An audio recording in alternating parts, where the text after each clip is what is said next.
नगे च सुरेन्द्रे च कौशिके पाद संस्पृशि निर्विशेष मनस्काय श्री वीरस्वामिने नमः। आरहत वाङ्मय में कहा गया है, अपनट्ठा पगट्ठावा को हावा जईवा भया हिंसगम्न मुसंग बूया नोवि अन्नंग वया वै। जैन विद्या में पाप के 18 प्रकार बताए गए हैं। जो पापकारी प्रवृत्तियां हैं वे 18 हैं।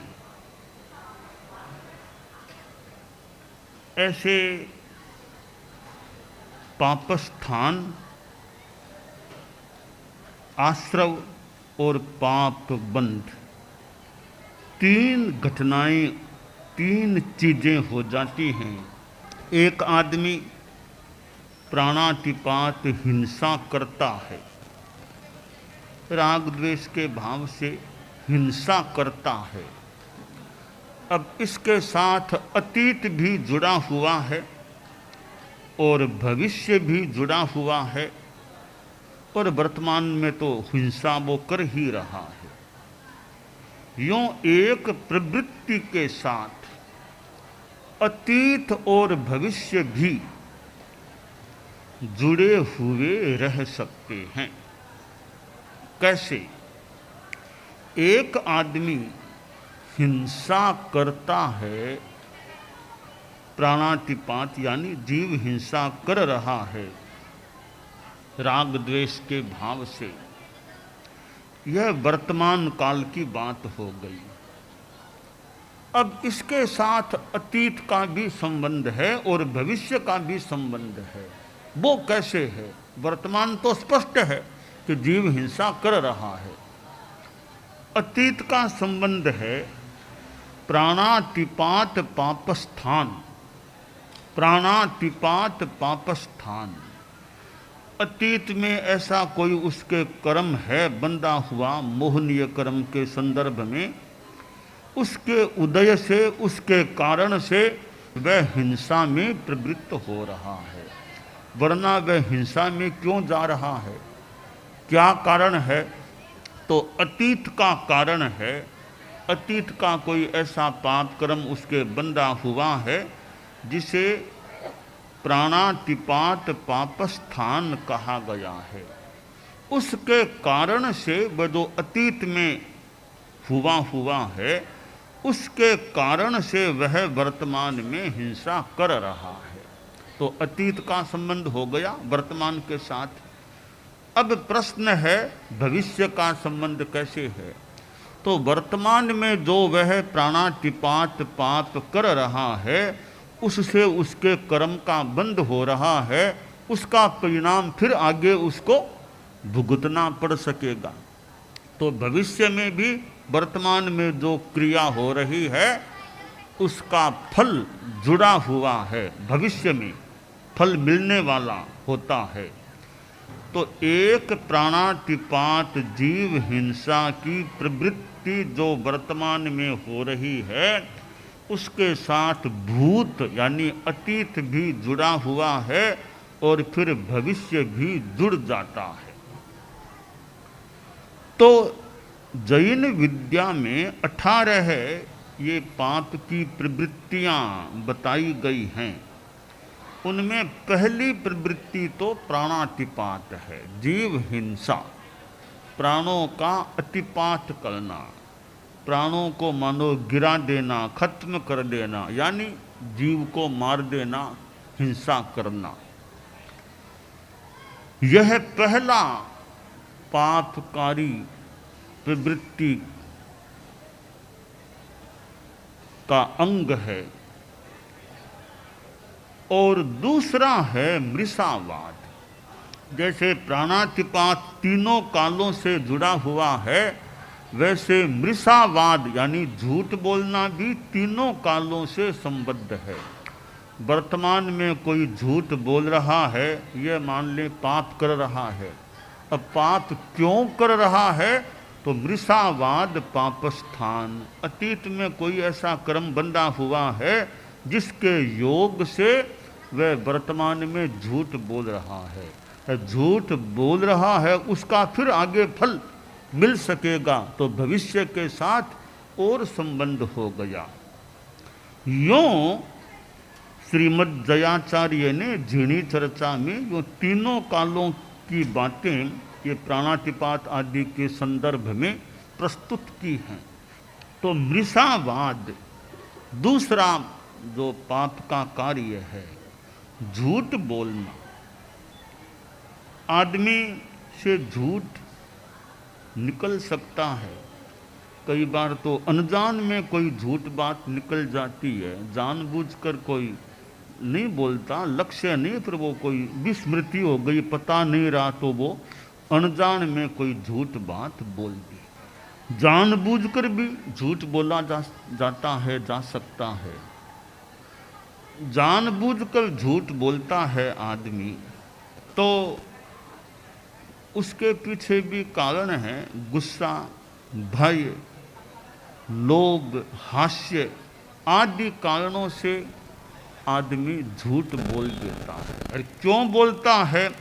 या तो खुद के स्वार्थ के लिए बोलता है, या किसी अपने सगे संबंधी स्वजन के हित के लिए झूठ, अपने लिए या दूसरे के हित के लिए, दूसरे के लिए झूठ बोल देता है। झूठ बोलना या आत्मार्थ अपने लिए या परार्थ दूसरे के लिए होता है। तो यह मृषावाद है। इसके भी अनेक रूप, अनेक स्तर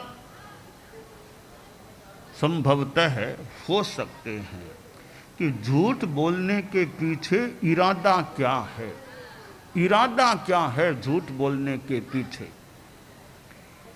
एक तो किसी को फंसाने के लिए झूठ बोल रहा है, अथवा किसी को बचाने के लिए झूठ बोल रहा है। झूठ बोलने के पीछे कई इरादे हो सकते हैं।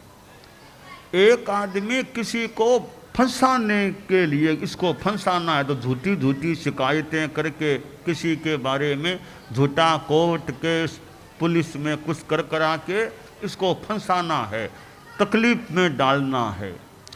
तो आदमी दूसरे को कष्ट में डालने के इरादे से, फंसाने के इरादे से भी झूठ बोल सकता है। और कभी कभी किसी को बचाने के लिए भी आदमी झूठ बोल सकता है। कभी मैं ऐसा कह दूंगा फिर इसको दंड नहीं मिलेगा। किसी को पाप करते देखा है, किसी को हत्या करते देखा है कि वो हत्या कर रहा है, एकदम देख लिया।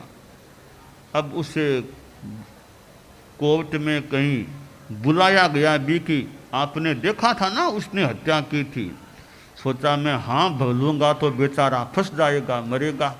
तो कहा ना ना मैंने नहीं देखा, मुझे कोई पता नहीं, मैंने देखा ही नहीं। वो झूठ बोल गया। अब यहाँ झूठ बोलना उसको बचाने का इरादा भी, बेचारा फंस न जाए। तो यों कहीं तो फंसाने के लिए आदमी झूठ बोल सकता है, कहीं बचाने के लिए झूठ बोल सकता है कि गवाही देना है। अब झूठी गवाही, हाँ इसने ऐसा काम किया था, फंसाने के लिए। किसी को बचाने के लिए भी कहा इसने ये बढ़िया काम किया, इसने इतना पैसा इसको दिया था, मैंने देखा था, इतना पैसा इसको दिया था, मेरी आंख के सामने दिया था, दिया कुछ नहीं था, पर उसको थोड़ा बचाने के लिए झूठी गवाही दे रहा है। तो यों ये जो मृषावाद है इसके अनेक स्तर होते हैं। अब एक कसाई जा रहा है, उधर बकरे गए हैं। अब आदमी ने देख लिया कि यहाँ बकरे इधर दौड़े हैं, पीछे से वो कसाई आया और वो पूछता है भैया बताओ वो बकरे किधर गए, बकरे किधर गए, किधर गए, किधर गए, किधर गए, तुम्हें पता होगा बता दो। अब वो आदमी सोचता है अरे बता दूंगा तो बेचारे बकरे कहीं मारे जाएंगे। कहा नहीं साहब मुझे नहीं पता, मुझे पता ही नहीं किधर गए, मैं नहीं जानता, मुझे पता नहीं। यह भी झूठ बोलना तो हो गया। तो हुआ है बकरों को मेरी बोलने से बकरे मर न जाएं, कहीं मारे न जाएं, तो वहाँ आदमी झूठ बोल गया। और अब जैसे साधु है, अब हमारी परंपरा सिद्धांत धारणा में मान लो साधु है, साधु ने देख लिया बकरे इधर गए हैं। अब पीछे से वो कसाई आया दौड़ता कि महाराज जी बताओ आपने देखा होगा ना वो बकरे किधर गए, इधर गए, इधर गए, किधर गए आप बताओ। अब साधु ने देखा था किधर गए हैं, पर साधु को न तो हिंसा साधु के कारण से होनी चाहिए, न साधु को झूठ बोलना। दोनों महाव्रत हैं, तो वहाँ साधु क्या करे? तो साधु कुछ भी न बोले, मौन रह जाए। अगर यह बोल देगा कि हाँ इधर गए, मैंने वास्तव में उधर गए भी हैं, बात तो सच्ची है, इधर गए हैं, तो सच्ची बात भी वो हिंसा में योगदान बन सकेगी, तो वैसी सच्ची बात भी नहीं बोलनी चाहिए। अगर झूठ ऐसा कि गए तो इधर बोल दे इधर गए हैं, तो बकरे तो मान लो बचेंगे तो उनका भाग्य बच जाएंगे, पर साधु के झूठ हो गया तो झूठ भी नहीं बोलना। तो न झूठ बोलना और न हिंसा साधु के कारण से हो, तो इसका मध्यम मार्ग है, बस साधु कुछ भी न बोले, यानी न इधर गया बोले न उधर गया बोले, न मुझे पता ही नहीं ऐसा बोले, बस अपना मौन रह जाए, कभी कुछ नहीं बोलना। इससे साधु के झूठ का भी काम नहीं पड़ा और हिंसा में भी साधु सहयोगी नहीं बना। तो यूँ हिंसा झूठ ये थोड़े सूक्ष्म विषय भी हैं, व्यापक यानी अनेक इनके भंग विकल्प प्रकार हो सकते हैं। तो कौन सा झूठ किस इरादे से बोला गया है, किस स्तर का झूठ है, तो कर्म बंधन में हमारे परिणाम भीतर के क्या हैं, इनका बड़ा एक क्राइटेरिया कसौटी है। किस इरादे से क्या काम किया जा रहा है, यह इरादा क्या, लक्ष्य क्या, यह बड़ी एक महत्वपूर्ण बात होती है। एक डॉक्टर है, अब उसको कोई बीमार आदमी है, डॉक्टर ने सारी चेकिंग कर ली, MRI CT स्कैन जो भी करना था, जांचें हो गई, तो डॉक्टर ने कहा पेट का ऑपरेशन करना पड़ेगा, पेट में जो गांठ है, समस्या है, उसके लिए ऑपरेशन करना आवश्यक है। अब वो सर्जन डॉक्टर, तो रोगी ने कहा ठीक है आप जैसा ठीक समझो वैसा करो। ये तो डॉक्टर ज़्यादा जाने, डॉक्टर का विषय है भी ऑपरेशन जरूरी है कि नहीं है, कि आप जैसा ठीक समझो डॉक्टर साहब वैसा करो, बस मेरा काम तो आपको फीस चुकाना, वो हमारे परिवार चुका देगा आपको, बाकी ऑपरेशन करना जरूरी है, आप ऑपरेशन कर दो। अब वो डॉक्टर उस मरीज का जिसके पेट में गांठ है, पेट खोलता है, पेट को खोल के ऑपरेशन का सारा कार्य करता है। अब डॉक्टर ने आदमी का पेट खोला, पेट काटा, चीरा, जो भी किया। अब एक दूसरा प्रसंग देखिए, एक आदमी जा रहा था, कोई डाकू बीच में मिल गया, देखा आदमी के पास धन संपत्ति बहुत है, का संपत्ति रखो दो, का दे दूं कैसे, मेरी संपत्ति कैसे दूं, तो नहीं दोगे तो मैं मार दूंगा। उसने ना की तो डाकू ने पेट में छुरा घोंपा उसको मारने के लिए, पेट फट गया वो उसका भी। अब दो घटनाएं देखिए, डॉक्टर ने भी पेट खोला है, डाकू ने भी पेट थोड़ा खोल दिया, कहते हैं चीर दिया। दोनों के पीछे इरादा कितना भिन्न है, कितना विरोधी अलग अलग इरादा है। डॉक्टर का इरादा है पेट खोलकर मैं गांठ निकाल के इसको ठीक कर दूं, वापस स्टिचिंग करके इसको स्वस्थ बना दूं। अच्छा, वो डॉक्टर का इरादा है उस आदमी को निरोग करना, समस्या से मुक्त करना, स्वास्थ्य का लाभ देना, वो डॉक्टर का इरादा है। डाकू का इरादा क्या? उसको मारना हो गया, पैसा हड़पना और मारना उसको हो गया। तो दोनों ने पेट खोला, दोनों ने पेट को चीरा है। तो पेट को चीरने चीरने में कितना बड़ा अंतर है, यह इरादे का अंतर, कितना बड़ा अंतर हो गया। तो इरादा क्या है? अब आप देखिए, एक बिल्ली है, एक चूहा है, ठीक है। अब बिल्ली ने चूहे को देखा, फट दौड़ी चूहे को मुंह में ले लिया, ठीक है ना, चूहे को मुंह में ले लिया। अब एक दूसरी बिल्ली थी, वो ब्याई हुई थी, उसके छोटा बच्चे भी थे। तो उस बिल्ली ने अपने छोटे बच्चे को भी मुंह में लिया, मुंह में लेकर वो दूसरे स्थान पर उसको ले जा रही है।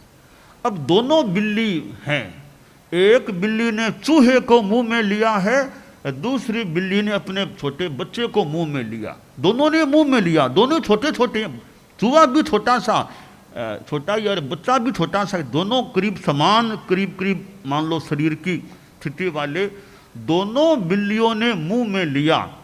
दोनों में कितना बड़ा अंतर है। जिसने चूहे को मुंह में लिया वह ममता नहीं है, वह निष्ठुरता, खाना, उसको मारना खाना। उस बिल्ली ने अपने बच्चे को ममत्व भाव से, प्रेम भाव से अपने बच्चे को मुंह में लेकर के किसी सुरक्षित जगह वो पहुंचाने जा रही है। तो मुंह में लेने की क्रिया तो समान है, पर दोनों बिल्लियों के इरादों में कितना बड़ा अंतर है। तो यह इरादे की बात है कि कौन सा कार्य आदमी किस इरादे से करता है। अब एक वृद्ध आदमी लेटा हुआ है, उसका पोता उसके पास बैठा है। वृद्ध आदमी बोला, पोता ये थोड़ा पीछे दर्द है तो मैं ऊंधा लेट जाऊं, तो मेरे ऊपर थोड़ा चलो, मेरा दर्द थोड़ा शांत हो जाए। तो छोटे पोते को खुद वो दादा सो गया, तुम मेरे ऊपर यूं थोड़ा घूमो, मेरा वो दाबने का काम हो जाएगा। अब पोते का इरादा क्या? दादा को राहत पहुंचे, दर्द कम हो दादा का, इसलिए वो दादा के शरीर के ऊपर घूम रहा है। अब वहीं कोई दूसरा आदमी गुस्से में आकर किसी को पैरों से कुचले तो वहाँ इरादा कितना अलग हो गया। क्रिया में थोड़ी समानता है, काफ़ी समानता हो सकती है, पर इरादे में अंतर है। इसलिए हमारे जीवन में हमारा इरादा क्या है, लक्ष्य क्या है, वो बड़ी महत्वपूर्ण बात होती है कर्म के बंधन में। इरादा गलत है, इरादा खराब है, निष्ठुरता है, मारना है, दुख देना, वो इरादा है, तो उस इरादे से जो पाप कर्म का बंध होगा वो ज़्यादा भयंकर। एक साधु साधु की सेवा करता है, वो कोई सेवा की भावना से दबाता है, सेवा की भावना से दबाए तो वो साधु में उसको, बड़े वृद्ध साधु को राहत पहुंचाने के लिए पैर दबा रहा है। एक कोई साधु गुस्से में आके किसी को दबाना या कुछ करना शुरू कर दे तो कितना बड़ा अंतर है। एक पहले वाला साधु सेवा भावना से दबा रहा है, वो कर्म निर्जरा और पुण्य का बंध वाली बात, वो दुर्भावना से कुछ दबा रहा है तो वो वहाँ पाप कर्म का बंध। तो भावना, इरादा, यह क्रिया के फल में बड़ी भूमिका रखता है। तो अब इरादा भी कितना ज़्यादा खराब, कितना कम है, दोनों इरादे मान लो खराब हैं किसी कार्य में, पर इरादा भी कितना ज़्यादा। अब एक झूठी गवाही देता है, एक का लक्ष्य इसलिए झूठी गवाही दे रहा हूँ मेरी डिफेंस, मेरी सुरक्षा हो जाए, मुझे न्यायालय में दंडित न होना पड़े, इसलिए अपनी सुरक्षा के लिए वह झूठ बोल रहा है। एक दूसरा आदमी अपनी सुरक्षा की कोई अपेक्षा नहीं है, दूसरे को फंसाने के लिए झूठ बोल रहा है। तो दोनों झूठ हैं, दोनों इरादों में स्तर का अंतर हो सकता सकता है। एक तो ओनली स्वयं सुरक्षा, एक स्वयं सुरक्षा की कोई अपेक्षा नहीं, दूसरे को फंसाना, इसलिए झूठ बोलना है। तो झूठ बोलने में भी अंतर, किस स्तर का झूठ है, ये कई अंतर हो सकते हैं। शास्त्रकार ने झूठ के बारे में कहा है कि हिंसक झूठ, जिससे दूसरे की हिंसा हो जाए, हिंसगम न मुसम बूया, हिंसाकारी मृषान मत बोलो। अब न स्वयं के लिए बोलो न दूसरे के लिए बोलो, न गुस्से के कारण से बोलो न भय के कारण से बोलो, झूठ मत बोलो। तो यह झूठ, मतलब आप लोग गृहस्थ हैं, साधुओं का खैर अलग एक जीवन है, उनके तो महाव्रत है, उनके तो महाव्रत है, सर्व मृषावाद विरमण महाव्रत है। आप लोग जो लेमैन गृहस्थ हैं वो महाव्रत की बात मान लो, आपके नहीं भी हो न हो तो वहाँ भी देखिए भाई कि ठीक है, पूर्णतया मृषावाद से बचना आपको मुश्किल लग सकता है, पर ऐसा झूठ तो नहीं बोले ना किसी को बेचारे को फंसना पड़ जाए, बेचारा कोई तकलीफ में आ जाए, कि हमारा अपना कोई स्वयं सुरक्षा वाला कोई इरादा तो है नहीं, वो अपेक्षा नहीं है। अब दूसरे को फंसाने के लिए झूठी गवाही देना, झूठी बात करना, झूठी शिकायत करना, तो वो तो एक ज़्यादा ही खराब बात हो जाती है। तो दूसरे को तकलीफ पड़े, हिंसा हो, ऐसा झूठ बोलने से बचना चाहिए। दानान सेठम अभय पयाणम सच्चे सुया अणवज्जं वयंती तवे सुया उत्तम बंभचेरम लोगुत्तमे समणेनाय पुत्र।